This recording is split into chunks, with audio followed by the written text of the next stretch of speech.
Over the years, employability has moved from what you studied to what you can do. Knowledge that cannot be applied is useless in today's world. That is why at Summit University Offa, Sun Offa, owned by Ansarudin Society of Nigeria, our goal is not to produce only employable graduates, but to graduate entrepreneurs and job creators who shine in their world like the products of Sun Offa that they are. Enroll today by visiting www.summituniversity.edu.ng. Inter-university transfer is also available for undergraduates willing to complete their studies at Summit University Offa. Sun Offa. We shine like the sun.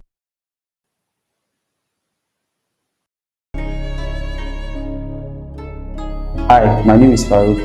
You need to report any form of incidents or injustice that's happening within your locality. I know you'd also like to update your friends, your family, and also the public as a whole. You can do this with the incident report feature on Veegil app. You have the ability to choose the type of incidents, to describe the kind of incidents, and as well to add photos and many more. To use the feature, download Veegil app now on Google Play Store and on App Store. Thank you.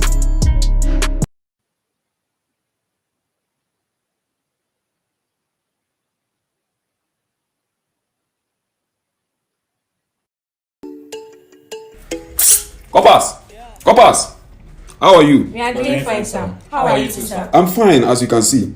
We just came back from campaigning in the villages across the river, you see, and they really love us. That's really good for you. I wish you all the best. Wait now, don't go yet. We even saw some of your people on the campaign trail and we took care of them. Wow, good for you. And we will take care of you too. You know you are serving your fatherland and you will be playing a key role in the election process. So we can take care of you so you can help us. And when we enter, we will still take more care of you. You know what I mean, eh? I don't know what you mean, Oga. Okay. Just say that the machine is not working so we can use manual process. Then we can work the result in our favor. And we may not even need to do it because the people like us already. But this is just a contingency plan in case our opponents want to play smart. You know what I mean? You want to pay us to manipulate results for you? No big deal there now. You know we'll take care of you very well. No, sir. We are not interested. Nigeria will take care of us. We say no to inducement to manipulate the election process and results. We say no to every form of corruption during elections. A free and fair election will make a better Nigeria that can take care of its people. Say no to inducement and bribery to manipulate elections.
With Organization Portal, you can create an online presence for your business and manage it on the go, be it political, non-governmental, civic organization, business owner, social institutions, and so on.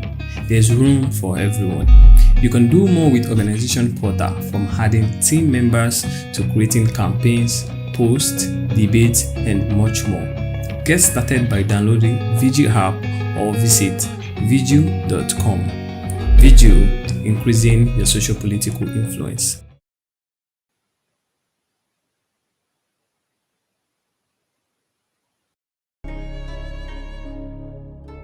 Alright, I know you might be kind of confused and you are thinking how real and how truthful is our results on Veegil platform. Okay, calm down, let me explain to you. The fact index works in a way we collect results from a lot of people in a certain polling unit, and then we give you an average sum of that particular result. The fact index will be measured by the location access we have to the people that are posting the particular update. If you have your location turned on, we would have a higher fact index of that particular post, because we confirm that you are currently in that polling unit you are giving update for. So we collect this result from these people posting updates in that particular polling unit, and it will give you a collated result on the VG platform.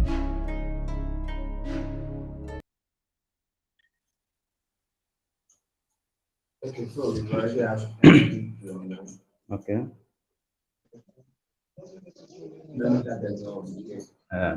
Or you can keep on running the ad, let them see the ad so that they will at least get to know what they are all about.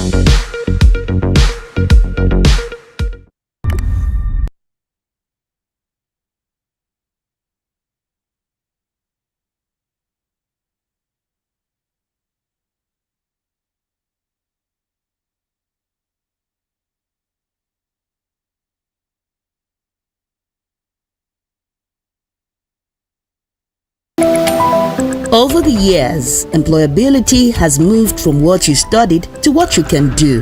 Knowledge that cannot be applied is useless in today's world.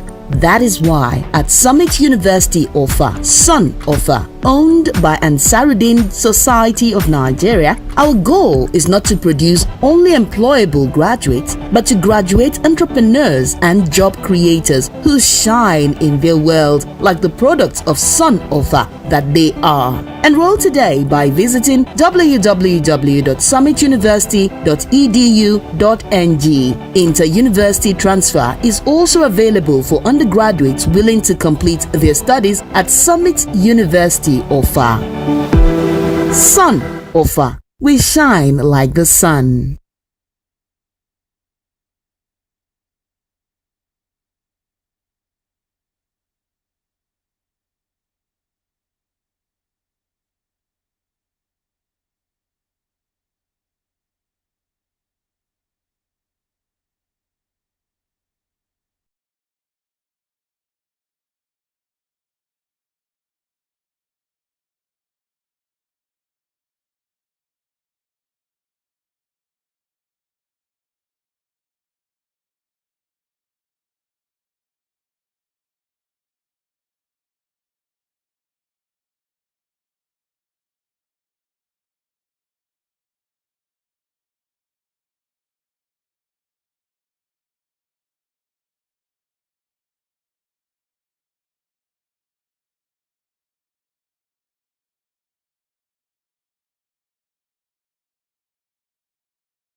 With Organization Portal, you can create an online presence for your business and manage it on the go, be it political, non-governmental, civic organization, business owner, social institutions, and so on. There's room for everyone. You can do more with Organization Portal, from adding team members to creating campaigns, posts, debates, and much more. Get started by downloading Veegil app or visit veegil.com. Veegil, increasing your socio-political influence.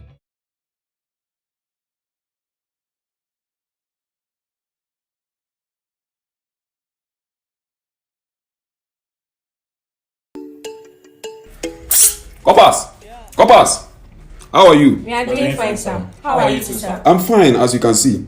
We just came back from campaigning in the villages across the river, you see, and they really love us. That's really good for you. I wish you all the best. Wait now, don't go yet. We even saw some of your people on the campaign trail and we took care of them. Wow, good for you. And we will take care of you too. You know you are serving your fatherland and you will be playing a key role in the election process. So we can take care of you so you can help us. And when we enter, we will still take more care of you. You know what I mean, eh? I don't know what you mean, Oga. Okay. Just say that the machine is not working so we can use manual process. Then we can work results in our favor. And we may not even need to do it because the people like us already. But this is just a contingency plan in case our opponents want to play smart. You know what I mean? You want to pay us to manipulate results for you? No big deal there now. You know we'll take care of you very well. No, sir. We are not interested. Nigeria will take care of us. We say no to inducement to manipulate the election process and results. We say no to every form of corruption during elections. A free and fair election will make a better Nigeria that can take care of its people. Say no to inducement and bribery to manipulate elections.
Good morning, good afternoon, everyone.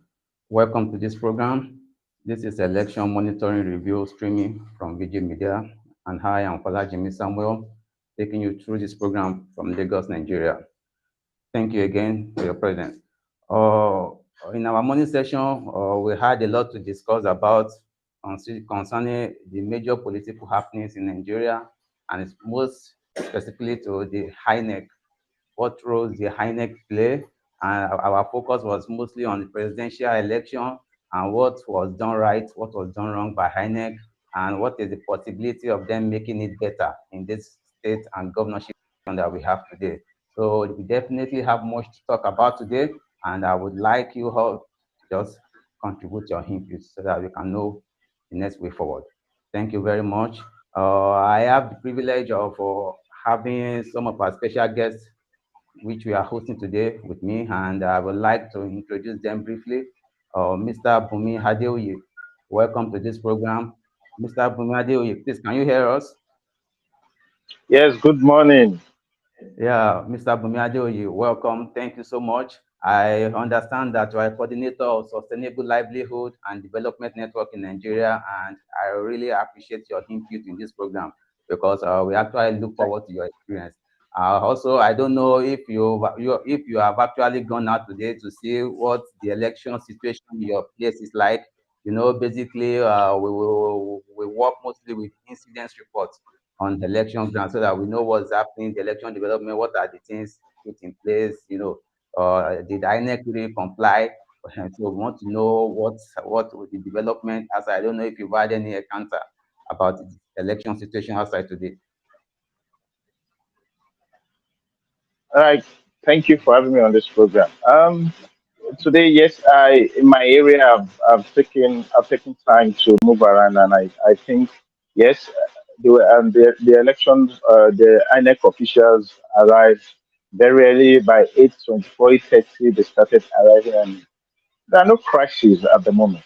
But you know, the issue of from the last election, the issue did not the main issue did not arise from the voting process.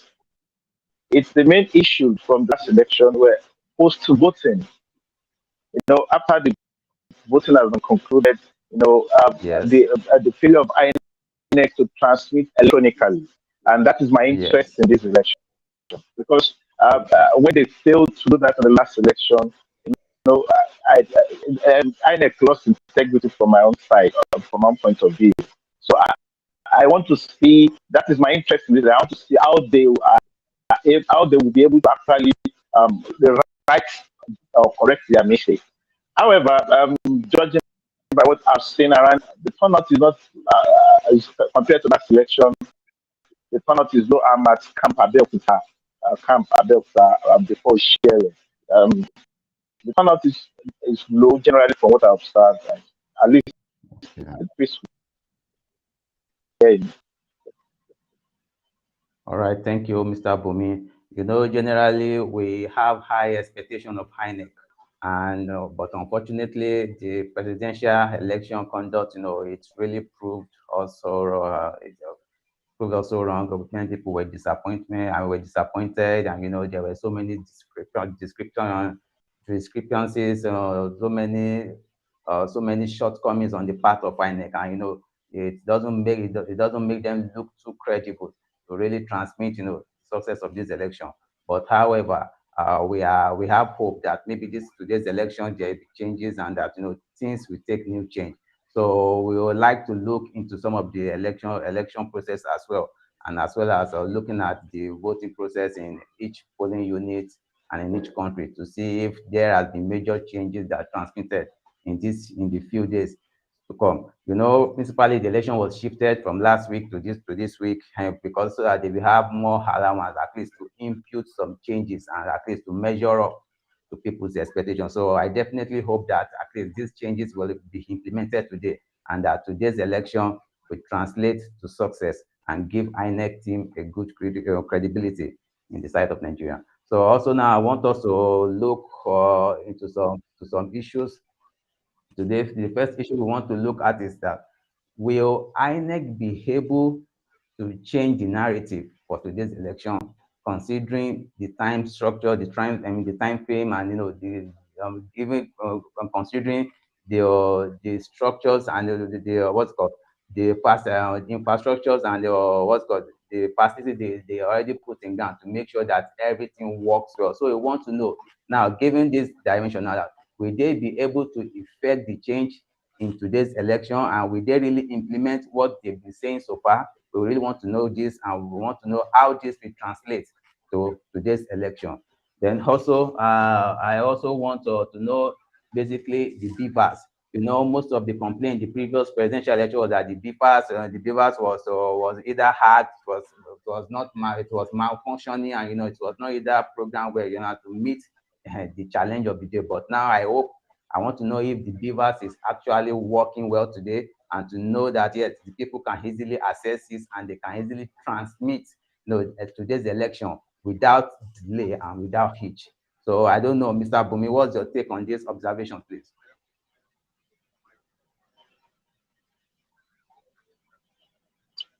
Mr. Bumi, can you hear me? All right. From the observation you raised, I would like to take us back to the last presidential election and with the issue of beaver. Yes, I can hear you. Can you hear me, please?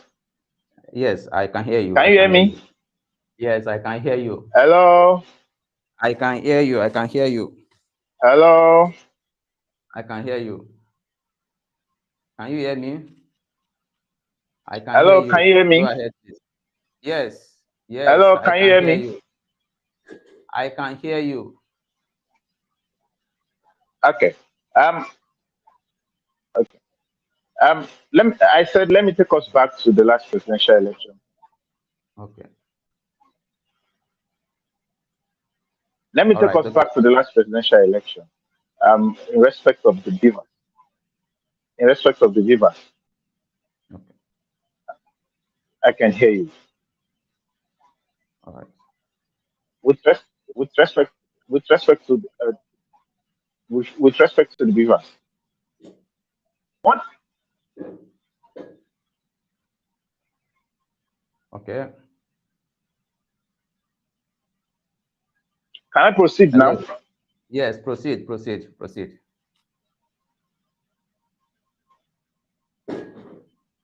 You can proceed, please.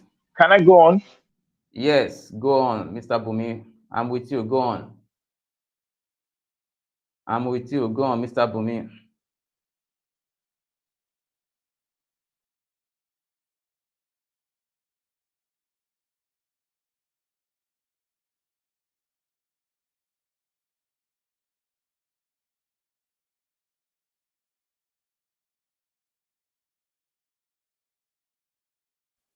I think you may want to look into your network. Probably your network is down or it's not probably connected well from your part, from your hand. Please, can you look into the network?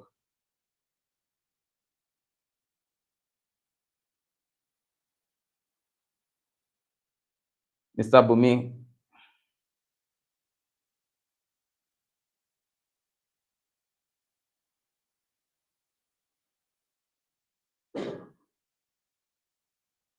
Hello, Mr. Bumi, are you with us? Hello?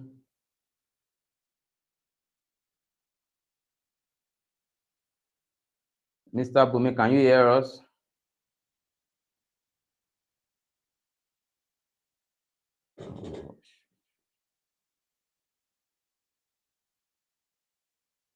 Hello, Mr. Bumi.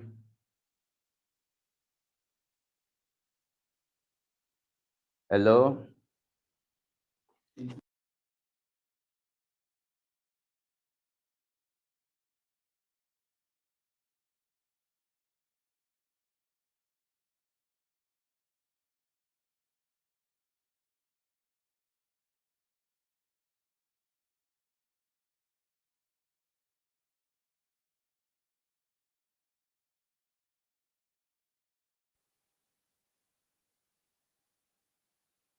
So, without much further ado, we will continue as we wait for our guests to join us shortly.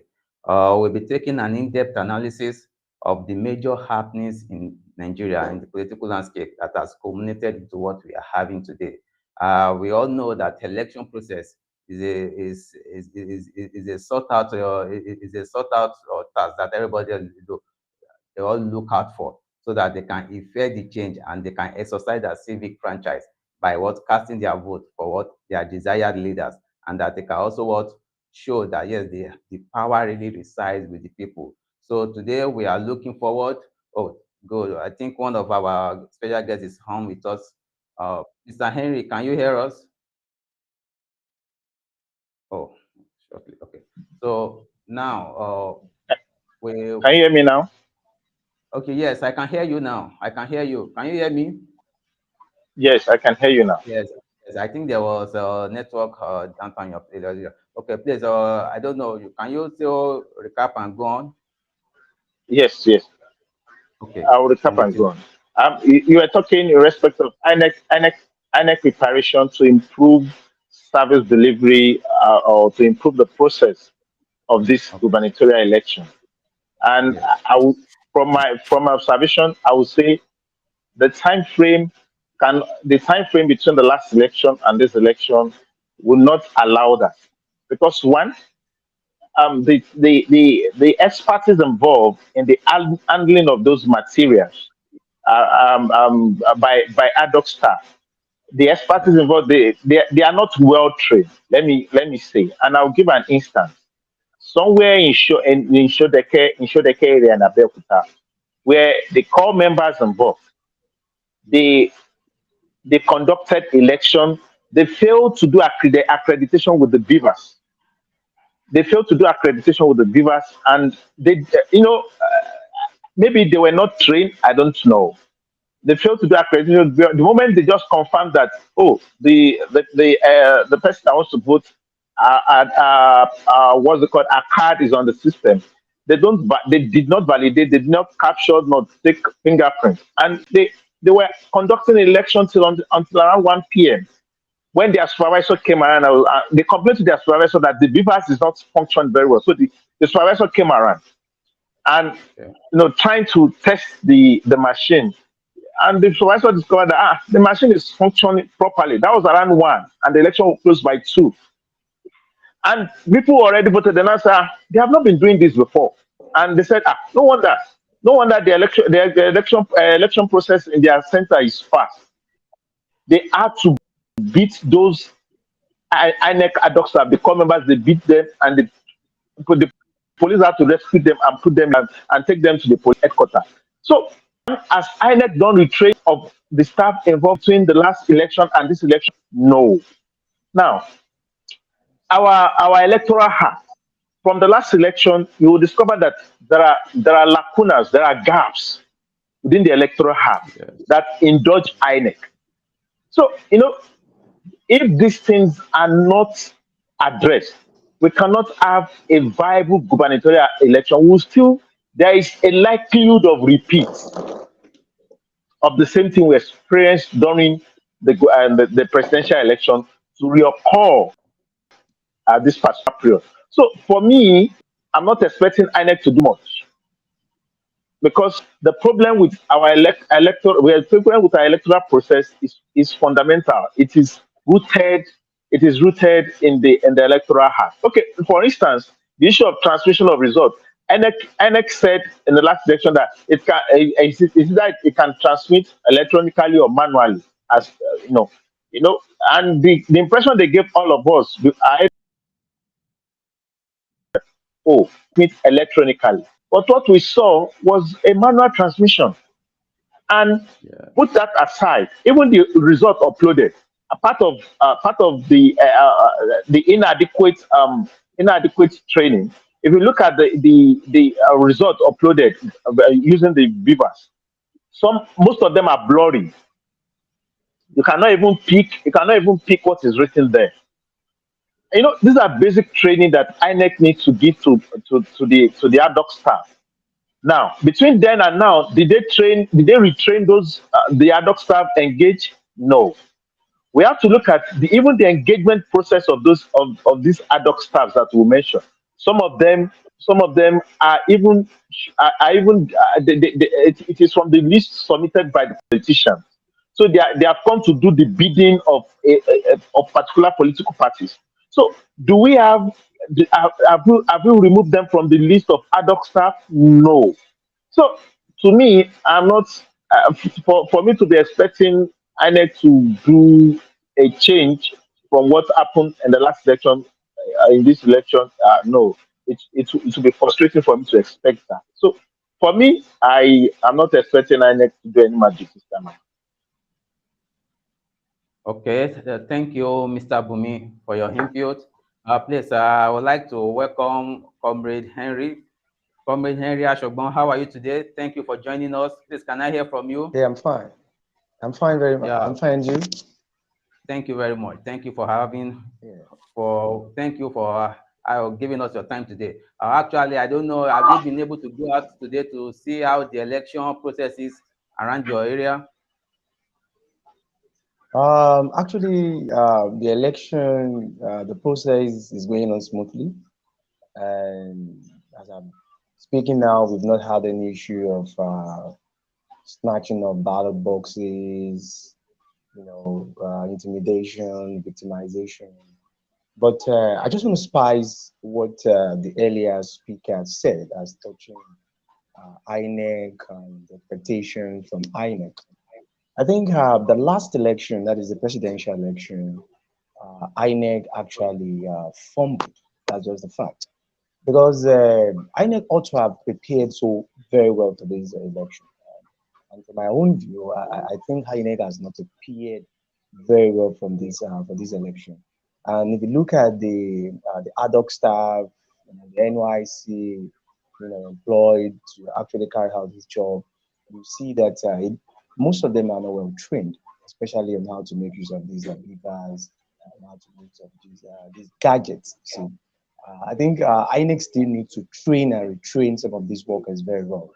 So it's an eyesore. It's an eyesore. And having promised the country that results will be transmitted via beavers, and at the end of the day, it was not transmitted. You see, no matter how we want to paint the election, no matter how we want to paint it, I'm not saying the election was rigged. I'm not saying the election was full of malpractices, but I want to believe that there is no perfect election, but I would like it to be. But promises made, that has given the people the confidence that, oh, this election will be free and fair, this election will be devoid of victimization, intimidation, falsification of figures. The beavers actually truncated everything. I won't lie to you. I won't lie to you.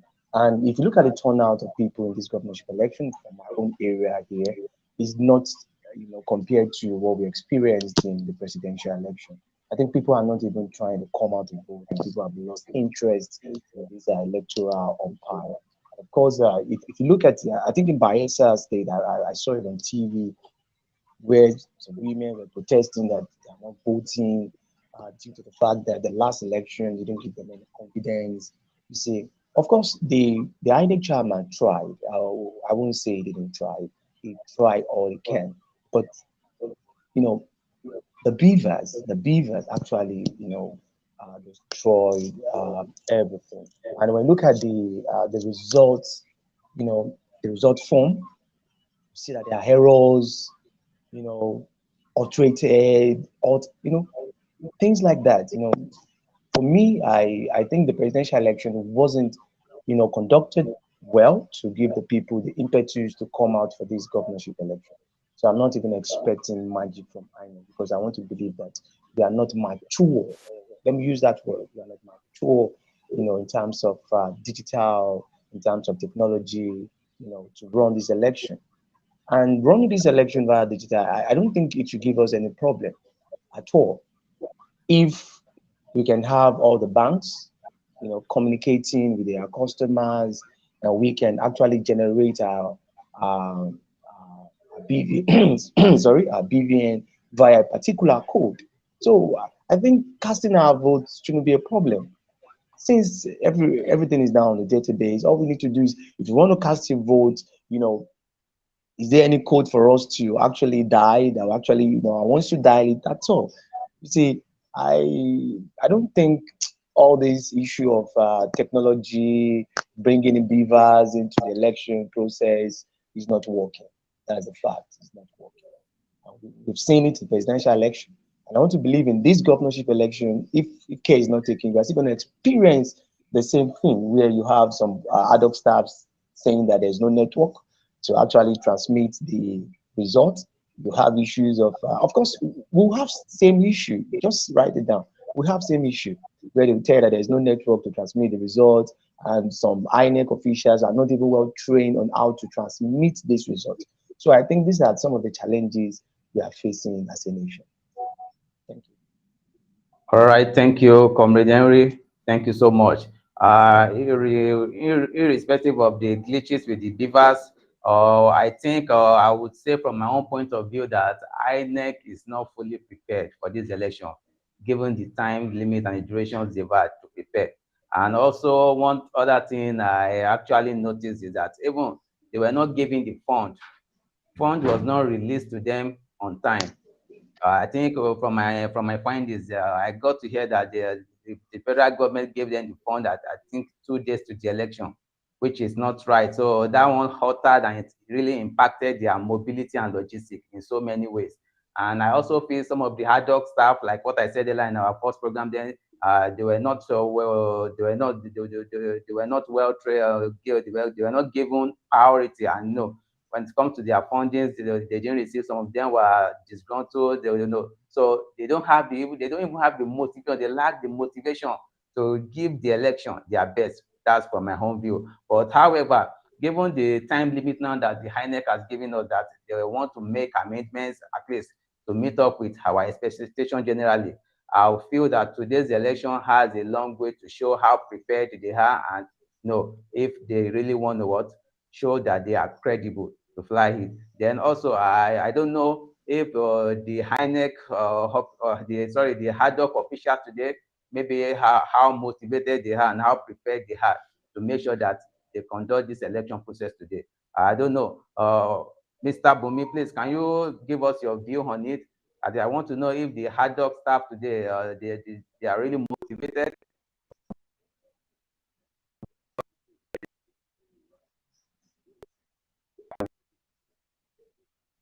Please.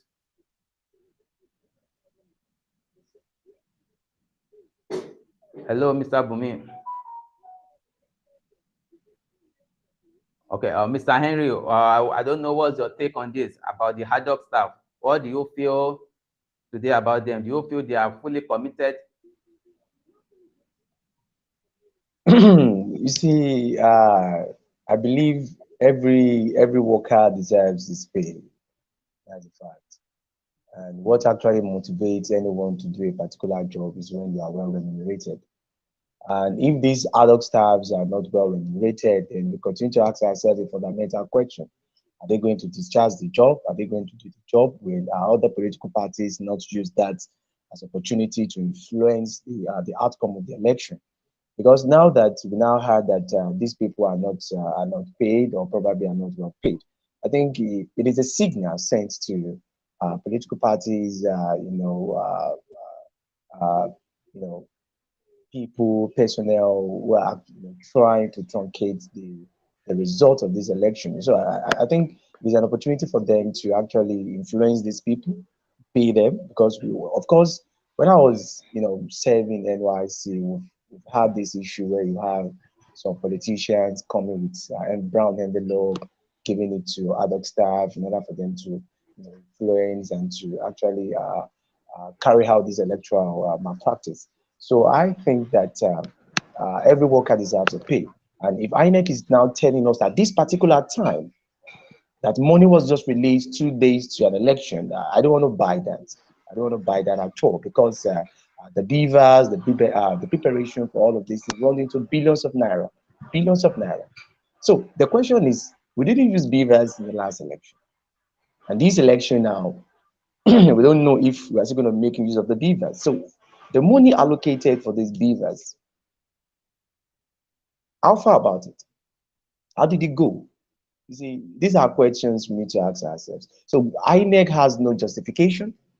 INEC has nothing to say as workers are not well, because INEC, INEC is well funded as far as I'm concerned. INEC is well funded this election. So saying that they have no cash to pay them, I think it is an eyesore, and it's a slap on the part of the integrity of this election. And that is what we are saying. People, design, prepare to carry out, election in the country, who are supposed to be, play a neutral role, are not supposed to be influenced. At the end of the day, they go to the polling unit, give these people money, tell them what to do, and they will do it. So if INEC is coming to tell us now that There's no money, and staffs are also, leaving the office, going to the police stations without pay. Then the question is, what do they have in mind? What do they want to do? Have they been promised that after the election, this is what they want to pay them? You see, my friend, I don't think we need to discuss that, whether they are not well paid. I don't think it's something worthy of discourse, because it's just a reflection of a failed state. Thank you very much, Mr. Henry. There has been a report of voters intimidation in Lagos, some polling unit area in Lagos, and I don't know why the INEC and the Nigerian police force have been why they failed to curb these excesses. I don't know. Please, Mr. Bumi, what do you see? People are trying to exercise their civil franchise, and they are being intimidated. I noticed recently the let me say the Igbos, the Igbo people, they were prevented in some ways. And I also remember there was an incident by Legunshi of Lagos saying that he wanted to do a horror or a cultic festival that will indirectly impact people's turn up for this election. Please, I like to understand what you feel on this, Mr. Bumi.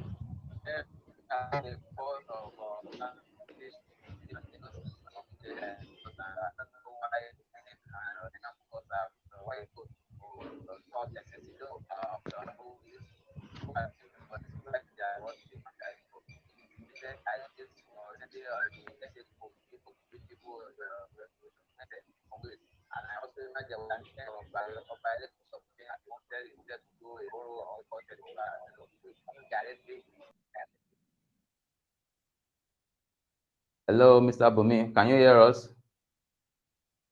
Mr. Bumi, can you hear? Okay, Mr. Henry, can you hear us?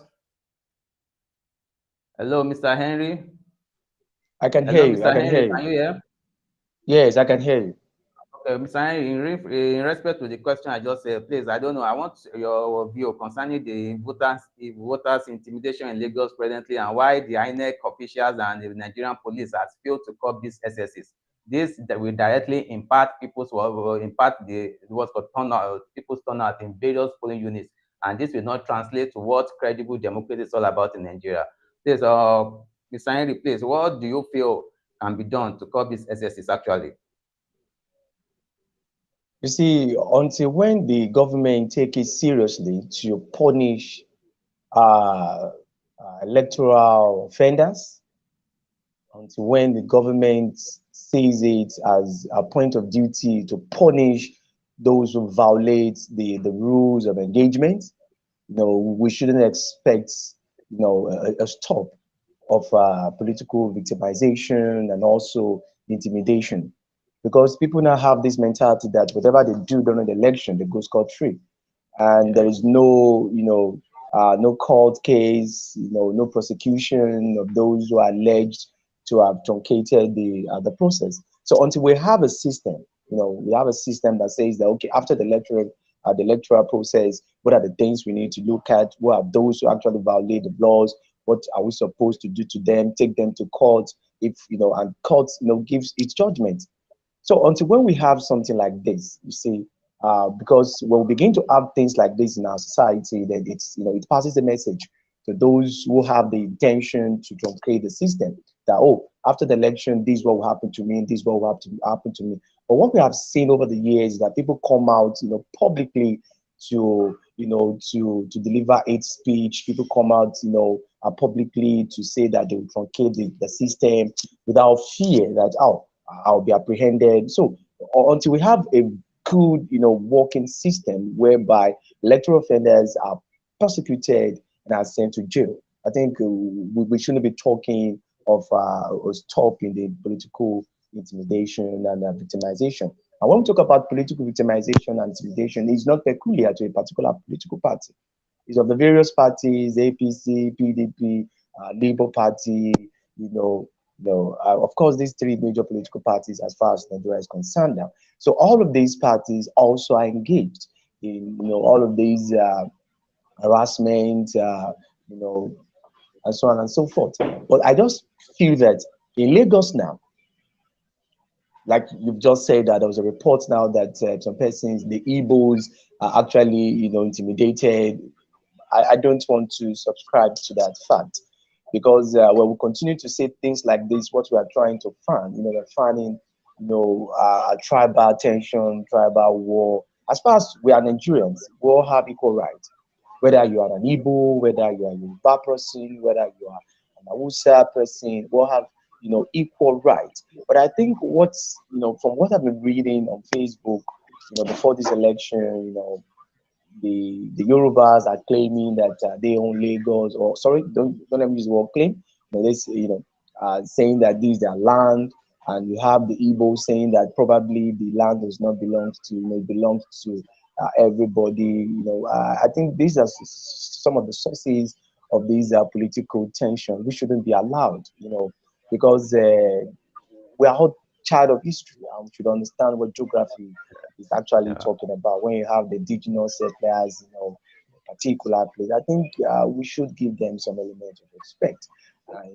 Whether we like it or not, the Yoruba people still happens to be the host of whatever tribe we have in Lagos State.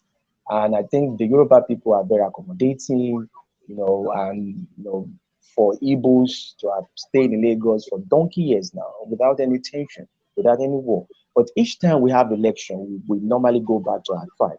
That is where we remember that you are an Igbo man and a Yoruba person.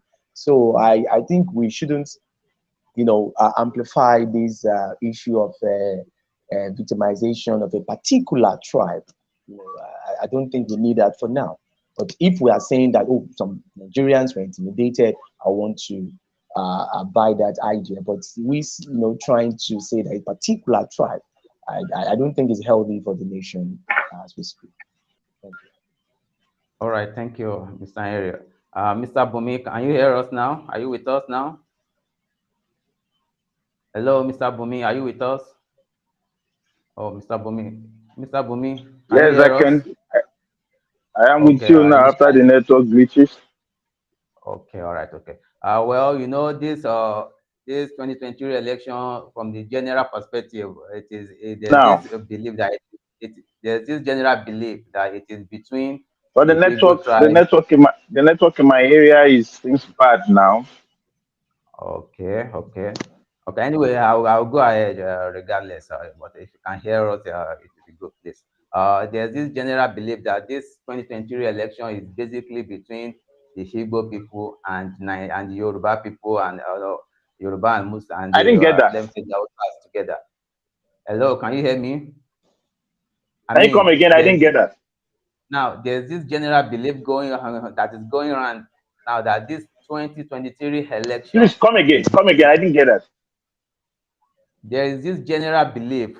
There's this news going around now that this 2023 election is basically between the Igbo tribes and the Yorubas and the Hausas combined together, and that they really want that this will determine if the Igbo has a major stake in Nigeria as a country. And peradventure, that's why. Yes, I can hear you now.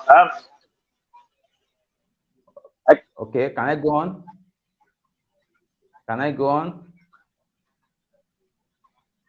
Hello, can I go on? Can you hear me now? Okay, well, so the 2023 election is between the Igbo, the Yoruba.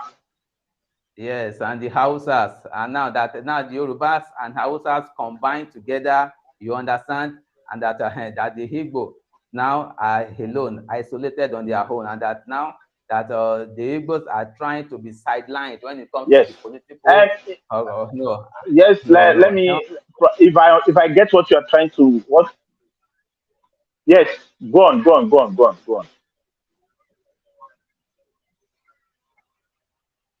The belief is that we are trying to sideline the Igbo tribe now, the South now, from having a political access. You understand this to the corridor of power, and that this has also translated to the Lagos politics. You remember that Lagos and in Lagos now, the Igbos also have let me say in the financial part. You understand? They have a financial stake in Lagos, and that with this has given them privilege to really decide who is who. And that's why most of them are getting the support of, they are giving their support to GRV, that is Road Bible, so that to house Sanwo-Olu, the incumbent governor, to be precise. So now I want to know, do you feel this can really translate to a major change in Lagos concerning today's election? Because there's now we have two major stakeholders now for the running for the Lagos governorship seats, to be precise. We have Sanwo-Olu and Road Bible. These are the two major contestants, you understand. And now most of the, let me say, the Igbos are throwing their weight of support for Road Bible, while let me say the Yoruba supporters are throwing their support, you understand, for Sanwo-Olu, irrespective of this. But still, can I respond? Okay, respond, no problem. You can respond, please.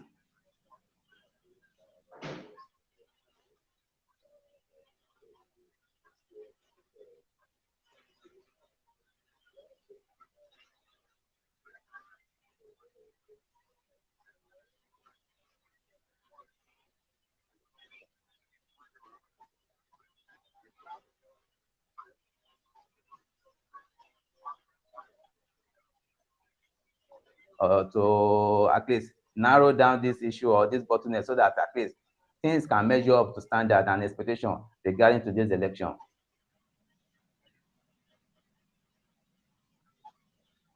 Hello, Mr. Henry. All right. Yeah. Okay. Yeah, are you with me? Okay. Yes. People will always come when it gets to election period. They will always come whether with ethnicity, religion, or what have you. It is normal. Yes. Because democracy is by numbers, and elections are won by numbers. Is who is on your side. So what politicians do generally is to ensure that they use whatever means, whether by playing fair.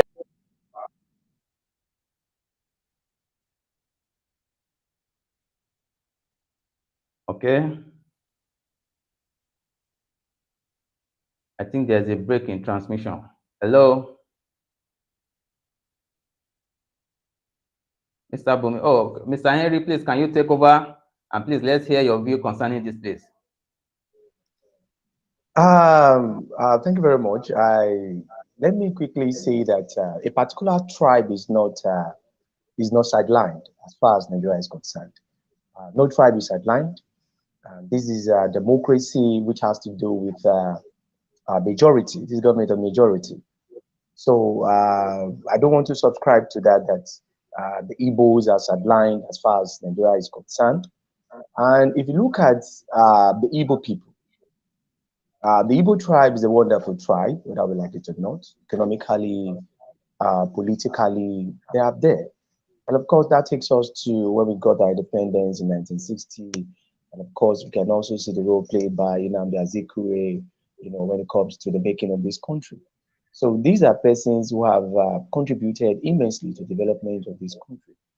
But what I think the Igbos don't understand is that, you see, you can't play politics in isolation. You can't play politics in isolation and expect results. No. Politics is all about alliance. Politics is alliance. Politics is not about believing in your own strength, believing in what you can do. No. It's all about alliance. Calculations. When you calculate, okay, fine, in this election now, okay, who can I go in alliance with? The Yorubas would have been a very good, strong ally to the Igbo people when it comes to, election as far as Nigeria is concerned.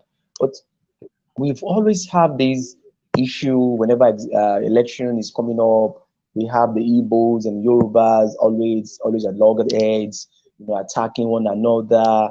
This one calling this one slaves to the Hausa, this one calling this one. You see, I don't think that will help us at all. It will never help us. I think what the Igbos should understand is that politics is about alliance. Who can I form alliance with? If you look at the 2023 presidential election, look at PDP. PDP was divided into three. you have the G5, you have the Kwakwanso, you have the Labour Party, and of course um, Atiku himself. Correct. And there was a time like that, there was this idea of forming alliance with PDP. Kwankwaso was also nursing the idea of going to alliance with Labour Party, an alliance with Labour Party alliance between Kwankwaso and Obi would have given Obi, a very good figure, an edge over other, contestants in that election. But there was no alliance. There was no alliance. Obi believed in the youth, that the youth can actually take him there, and the power of social media as well. And whether we like it or not, we cannot overemphasize the role played by social media in this 2023 presidential election. And of course, in fact, Labour Party has actually opened our eyes. I would like to that it has opened everybody's eyes that there's nothing called structure.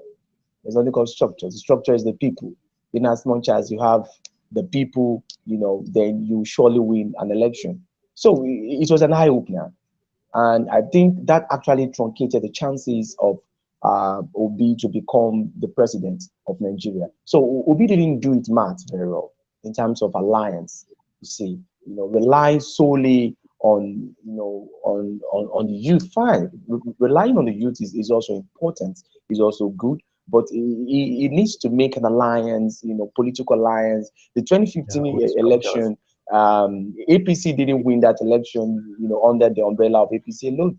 There was an alliance between, the CPC, the AC, and the this Buhari's political, party as well. So there was this alliance in order to take PDP out of the seats, taking PDP, because winning PDP in that 2015 election is not easy. It must come via alliance, which Bola Ahmed Tinubu, the president-elect, was very an apostle of that. Oh, before we can win these people, we must form an alliance, and alliance actually yielded what they actually expected. So that is the exact thing that I was expecting Labour Party to do in this election.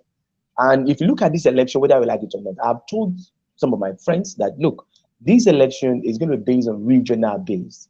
It's going to be based on tribal election, whether we like it or not. We look at the three major tribes: Hausa, Igbo, Yoruba. Bola Ahmed Tinubu is coming from the southwest. Peter Obi is coming from the southeast. Atiku is coming from the north. So I have told people that this election is going to be based on tribe.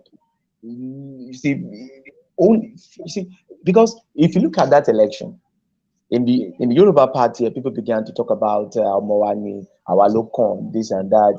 And when you look at the Igbos are also believing that it is also their turn. I'm not saying that it is not the Igbos' turn to become the president. In fact, I wish I'm alive to see an Igbo president as far as Nigeria is concerned.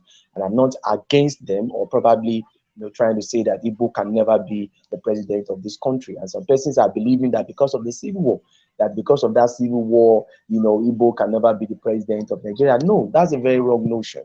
Igbo can become the president of this country if they have the right alliance, the right calculations, because politics is calculation, whether I like it or not. Alliance. So that is to let you know that the Igbos are not isolated in terms of the politicking. They are not isolated. But what the Igbos need to do is to come out from that shell of isolation, or playing the political isolation, that they can do it all alone. You can't be an enemy of A, an enemy of B, and you are all alone and saying you want to win. No, Nigeria is made up of different tribes, and three major tribes. And if you want to become the president of this country, you must at least have an alliance with one particular tribe. The North knows that it is the turn of the South to become the president of Nigeria. That was why Atiku didn't get enough support, from the Arewa, forum, because they believe that it is the turn, it is the southwest turn. And coming to the south now, we have the Igbos there, and we have the Yorubas there. You see, I believe, you see, and for Igbos and Yorubas to continue to live in harmony, I think we just need to stop this idea of shunting, the idea of tribal attack, the idea of you are slaves, you are this, Lagos is no man's land. I think that statement actually, gets so many people upset. That Lagos is no man's land. You see, a statement like that is inciting. And I think what we need to do is to come together, work together as one. I love Igbo people. Virtually all my friends are Igbo people, and I love them so well. And you thinking that a particular tribe is sidelined, I don't think it's okay. All right, thank you. Thank you, Mr. Henry. Thank you. Now there's an incident report again coming up from Lagos. I was told that a police officer shot a political thug who was trying to steal the ballot boxes and preventing people from exercising their civil responsibility. I think coming from Lagos, the issue of political violence is still very much a part of the system. And despite the security features put on ground, I think it's still recurring. You remember during the presidential election, then all these thugs, they went to a particular polling unit station and they snatch the ballot box, destroy the place, and make it unsafe for people to cast their vote. And now again, a thug has been shot again. So what do you think can be done, especially looking at this thug issue of political thugs in Lagos trying to cause sin and chaos and prevent people from exercising their civic responsibility generally? Mr. Bumi, can you hear your view on this, please? Oh, Mr. Bumi, are you with us? I think, okay. Mr. Henry, please, what will you say concerning this, please? For me, I don't think if a thug was shot by reason of snatching the ballot box, I think these are some of the punishments we are talking about for electoral offenders. Yeah, when okay. Can you hear me? Yeah. Can you hear me? Yeah. Okay, yeah, I gave Mr. Henry the floor already. I was trying. Okay, no problem. If you can go ahead, Mr. Henry, you can always give us a connection. Go ahead, Mr. Bumi. Mr. Bumi, go ahead. Oh, it's not Mr. Henry. Please go ahead, please, to save our time. Okay. Okay, I feel for us to curb the issue of Go ahead.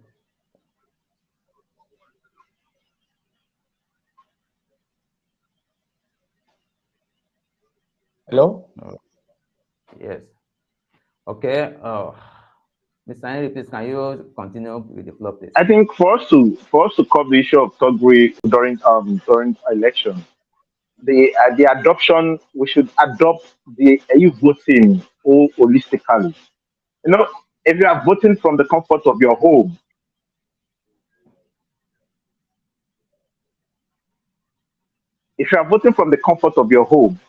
no thug will come and disrupt the process. I think for us to actually curb all these electoral menace, we need to holistically adopt the e-voting. Yes, let's decide. Are we actually adopting technology for elections, and let's use it from A to Z. It should not be partial, because I just look at it, the investment in terms of security, in terms of in terms of personnel that we put in place. It does not worth it. When we can do the e-voting, I can vote from the comfort of we are communicating. We are not gathering physically, and we are communicating. We are adding values. This can actually be done. So by the time we adopt e-voting holistically, I think it will stop criminalities in election. Then we'll be having issue with we will need to now put in place cyber security measures. That is my take on this. Okay, Mr. Henry, please, can you tell us what you feel on this? I think, like I've said before, that when there are penalties for electoral offenders, it will not encourage anyone to go via or think of snatching the ballot box. Like you said, the talk was short. Why trying to snatch the ballot box? For me, I think I owe no apology. I think if we have things like that happening in the country, people understand that no, I don't need to do this. Oh, I don't need to do that. But when people do things and it goes scot-free and there's no punishment for that, it is a big problem. So when things like that happens, it tries to correct the abnormalities in the society. That is my own view about that. That alone will correct subsequent actions. So if we had, if we've been having things like this before, and I think it will help us. Then the issue of Togri in the electoral process, I think the preferred solution to this is e-voting. I don't need to go outside to go cast my vote. If I can be indoor, cast my vote right inside my room. Nobody's coming to victimize me. Nobody's coming to intimidate me.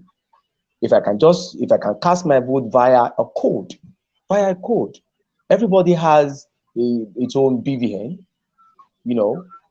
and that can also be incorporated, to prevent multiple voting. So if you look at some of these things, you will discover that the government knows what they need to do, but they are just trying to shy away from it. CBN have our numbers. The NIMC also have our numbers. Whenever they want to send us information about about happenings in the society, they give us information. They try to update us. But when it comes to e-voting, reverse is the case. So I think the government is still playing with reality. They know what they are doing. I think that's my own conclusion towards that. Okay, thank you so much, Mr. Henry. Mr. Bumi, I want to thank you again so much for your input. They are very much valuable. Well, for my take on e-voting, actually, Nigeria, our development index, I would say, is a bit low now, and I'm not sure maybe in the nearest future to be able to accommodate e-voting, but it will be a welcome development if we can actually go for it. So, Mr. Henry, again, thank you very much. I appreciate your time on this program, and Mr. Bumi also, I appreciate your input. Thank you so much again. We'll continue our next session by 4 o'clock, and if you have chance, you can join us. But remember, this is Veegil Media, and we are into civil engagement. So thank you very much. We look forward to seeing you again in our program. Thank you again. Have a wonderful day. Thank you. And have a wonderful election moment. Thank you.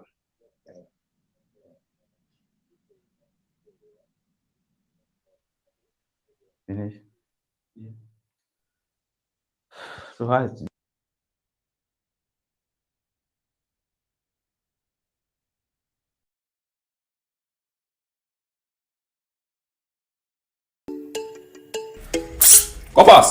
Kopas, how are you? We are doing fine, sir. How are you, sir? I'm fine, as you can see. We just came back from campaigning in the villages across the river, you see, and they really love us. That's really good for you. I wish you all the best. Wait now, don't go yet. We even saw some of your people on the campaign trail and we took care of them. Wow, good for you. And we will take care of you too. You are serving your fatherland and you will be playing a key role in the election process. So we can take care of you so you can help us. And when we enter, we will still take more care of you. You know what I mean, eh? I don't know what you mean, Oga. Okay. Just say that the machine is not working so we can use manual process. Then we can work results in our favor. And we may not even need to do it because the people like us already. But this is just a contingency plan in case our opponents want to play smart. You know what I mean? You want to pay us to manipulate results for you?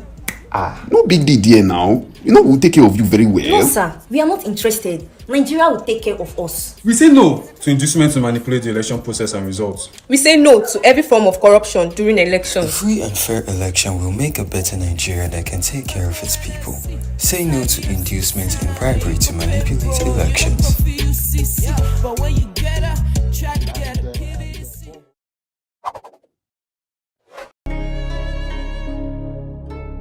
Hi, my name is Farouk.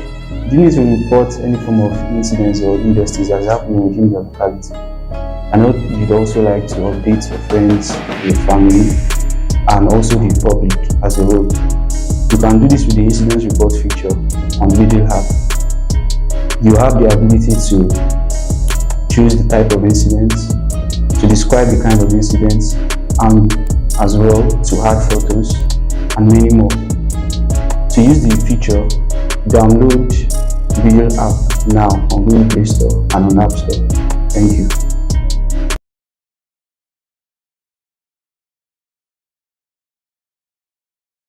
With Organization Portal, you can create an online presence for your business and manage it on the go, be it political, non-governmental, civic organization, business owner, social institutions, and so on. There's room for everyone. You can do more with Organization Portal, from adding team members to creating campaigns, posts, debates, and much more. Get started by downloading Veegil app or visit veegil.com. Veegil, increasing your socio-political influence.